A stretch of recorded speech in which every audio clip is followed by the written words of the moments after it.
Hello everyone, welcome to my YouTube channel Pariksha Darshika. कैसे हैं आप लोग? मैं उम्मीद करती हूँ आप सभी अच्छे होंगे और पढ़ाई कर रहे होंगे। फ्रेंड्स, कुछ व्यस्तता के कारण 3-4 दिन से हमारा वीडियो आप लोगों के बीच नहीं आया, लेकिन अब फिर से हम लोग अपने हिंदी साहित्य के वीडियो को डेली देखेंगे। तो आज का हमारा टॉपिक है प्रगतिवाद। छायावाद का प्रश्न लगभग हम लोग देख लिए थे, तो आज देखेंगे प्रगतिवाद।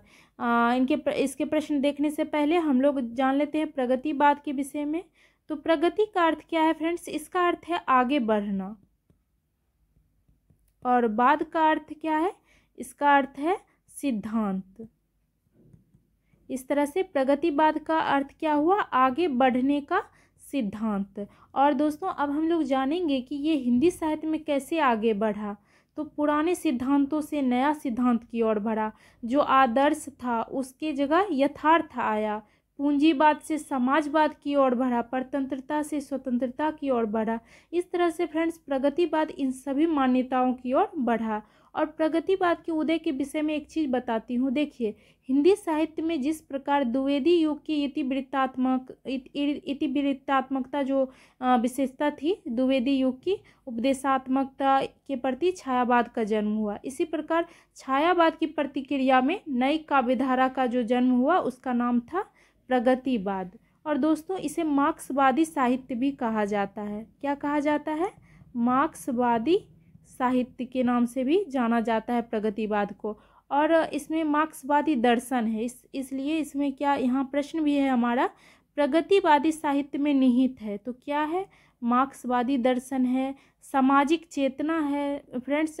क्योंकि प्रगतिवादी कवि जो हुए समाज की पीड़ा, समाज में जो दुर्बलता था, असमानता था, दयनीयता, पक्षपात जैसी ये सब भावना, असमानता, ये सब पे उन्होंने अपना साहित्यिक विषय बनाया इन सभी चीज़ों को। और भावबोध, ये सभी क्या है? प्रगतिवाद में निहित है। अब अपना अगला प्रश्न देखते हैं। प्रगतिवाद के मार्क्सवाद समान रूसी व पश्चिमी दर्शन है, तो क्या है? तो साम्यवाद और कम्युनिज्म। दोस्तों, साम्यवाद, इसके बारे में बताऊं तो जो विचारधारा राजनीति में साम्यवाद है, वही दर्शन के क्षेत्र में क्या है?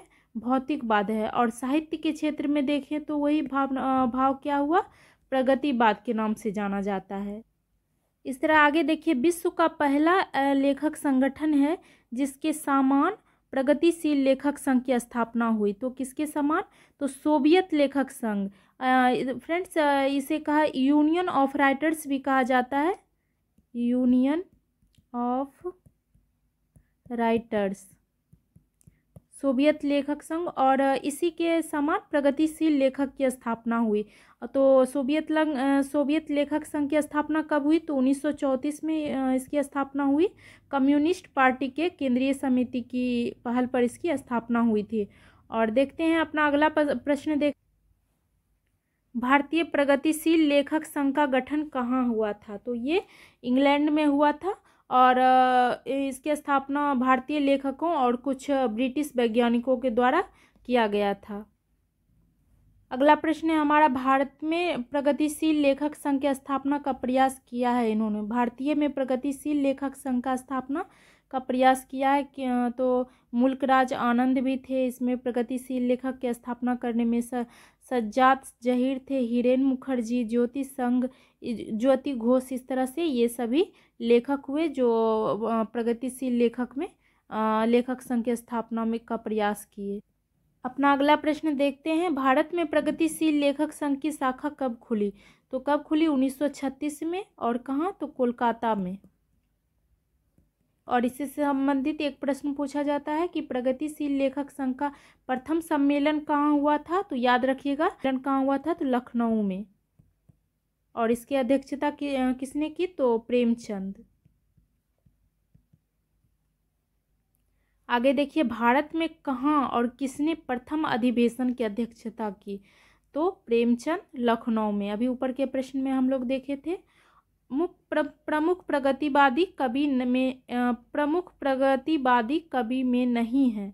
तो इसमें कौन नहीं है प्रगतिवादी कवि? तो भारत भूषण अग्रवाल नहीं है। बाकी केदारनाथ अग्रवाल है, नागार्जुन है, त्रिलोचन है, जिसमें देखें तो ये केदारनाथ अग्रवाल मार्क्सवादी दर्शन को जीवन का आधार बनाया। वहीं भारत भूषण अग्रवाल ये प्रगतिवादी कवि नहीं है, ये छायावादोत्तर हिंदी कविता के प्रमुख कवि हैं और अज्ञे द्वारा संपादित तार सप्तक के ये महत्वपूर्ण कवि हुए, तार सप्तक के। तो इस तरह से। और नागार्जुन कौन थे, तो ये हिंदी और मैथिली के प्रसिद्ध लेखक और कवि थे नागार्जुन। बाबा नागार्जुन के नाम से भी इन्हें जाना जाता है।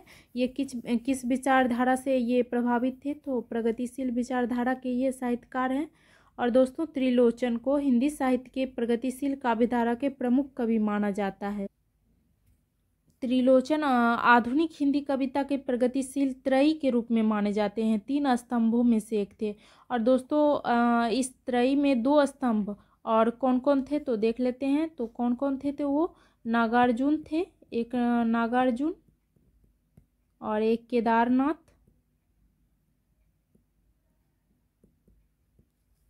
और एक कौन हुए, एक त्रिलोचन। इस तरह से दोस्तों प्रगतिशील धारा के त्रयी कवि थे ये तीनों, नागार्जुन, केदारनाथ और त्रिलोचन। अपना अगला प्रश्न देखते हैं। मांझी न बजाओ बंसी के लेखक कौन है, तो केदारनाथ अग्रवाल की ये कविता है, मांझी न बजाओ बंसी। आगे देखिए प्रश्न। प्रगतिवादी जो लेखक संघ के मंत्री भी रहे वो कौन थे, तो रामविलास शर्मा थे। और हमारा नेक्स्ट प्रश्न है। प्रगतिवादी समीक्षक है, इनमें से कौन है प्रगतिवादी समीक्षक, तो रामविलास शर्मा है। अगला प्रश्न देखिए। त्रिलोचन का मूल नाम क्या था, तो त्रिलोचन का मूल नाम क्या था, तो वासुदेव सिंह इनका मूल नाम था। और दोस्तों त्रिलोचन को मुक्तिबोध क्या कहते हैं, तो उन्होंने मुक्तिबोध ने त्रिलोचन को अवध का किसान कहा है। इन्हें क्या कहा है, अवध का किसान। ये क्वेश्चन पूछा जा सकता है, अवध का किसान त्रिलोचन को किसने कहा, तो मुक्तिबोध ने कहा। इस तरह से। और देख लेते हैं वैद्यनाथ मिश्र ये किनका नाम था, तो ये नागार्जुन का नाम था, ये नागार्जुन का, इनका असली नाम था वैद्यनाथ मिश्र। और इन्होंने हिंदी साहित्य में नागार्जुन और मैथिली में यात्री उपनाम से रचनाएं की। तो ये भी इम्पोर्टेंट प्रश्न है कि ये हिंदी में किस उपनाम से लिखते थे, तो नागार्जुन, और मैथिली में यात्री उपनाम से। आगे है त्रयंबक वीर राघवाचार्य। दोस्तों ये इन्होंने रांगे राघव नाम से साहित्य में रचनाएं की। किस नाम से, रांगे राघव।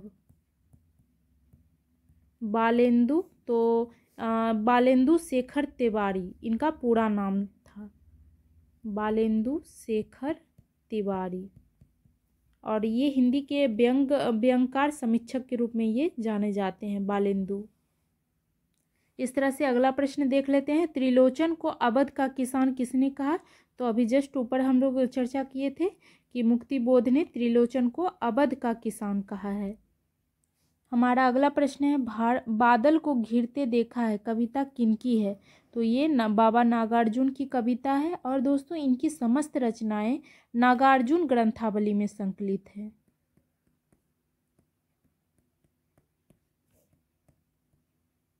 सॉरी, नागार्जुन रचनावली में। इस रचना में उन्होंने बादल के कोमल स्वरूप का वर्णन किया है, बादल को घिरते देखा कविता में।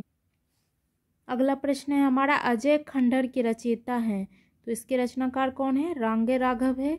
केदारनाथ अग्रवाल की रचनाओं की बात करें तो गुल मेहंदी महत्वपूर्ण रचना है इनकी, गुल मेहंदी। और एक अपूर्वा महत्वपूर्ण इनकी रचना है, हे मेरी तुम इनकी एक रचना है महत्वपूर्ण। और रांगे राघव इन्हें तो हम लोग देख लिए, रांगे राघव इन्होंने कई विधाओं में अपनी लेखनी चलाई, कविता, कहानी, उपन्यास, इस तरह से। और आगे है हमारा प्रसिद्ध कविता हम पक्षी उन्मुक्त गगन के। इसके लेखक कौन है, तो शिवमंगल सिंह हैं। और ये बहुत ही प्रसिद्ध कवि और शिक्षाविद थे। और इनका उपनाम क्या था दोस्तों, सुमन इनका उपनाम था। इस तरह से उन्होंने शिवमंगल सिंह सुमन उपनाम से उन्हें जाना जाता था। शिवमंगल श्री सुमन उपनाम से जाना जाता है। और भवानी प्रसाद मिश्र कौन थे, तो ये दूसरे सप्तक के, दूसरा तार सप्तक जो हुआ उसके प्रथम कवि हुए और गांधीवादी विचारक थे। ये प्रसिद्ध कवि थे गांधीवादी विचारधारा के।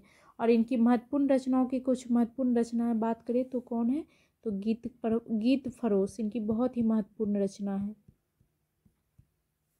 ये बहुत लोकप्रिय हुई इनकी। अगला प्रश्न देखिए हमारा, आज नदी बिल्कुल उदास थी, सोई थी अपनी पानी में, मैंने उसको नहीं जगाया, दबे पाँव वापस घर गया। ये पंक्ति किनकी है, तो ये पंक्ति केदारनाथ अग्रवाल की है, उनकी एक रचना है आज नदी बिल्कुल उदास थी, सॉरी नदी बिल्कुल उदास थी।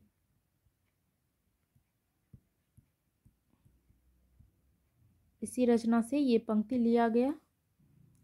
रामविलास शर्मा कौन थे, तो ये आधुनिक हिंदी साहित्य के सुप्रसिद्ध आलोचक, निबंधकार और ये भी मार्क्सवादी विचारधारा के कवि रहे हैं। अगला प्रश्न देखिए, किस प्रगतिवादी कवि का जन्म वर्ष मुक्ति बोध का जन्म वर्ष है, तो किसका है, तो त्रिलोचन।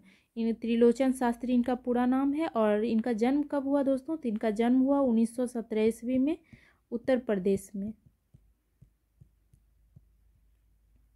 और गजानन माधव मुक्तिबोध का जन्म वर्ष देखें तो 1917 इनका जन्म हुआ 1917 में, और मध्य प्रदेश में इनका जन्म हुआ।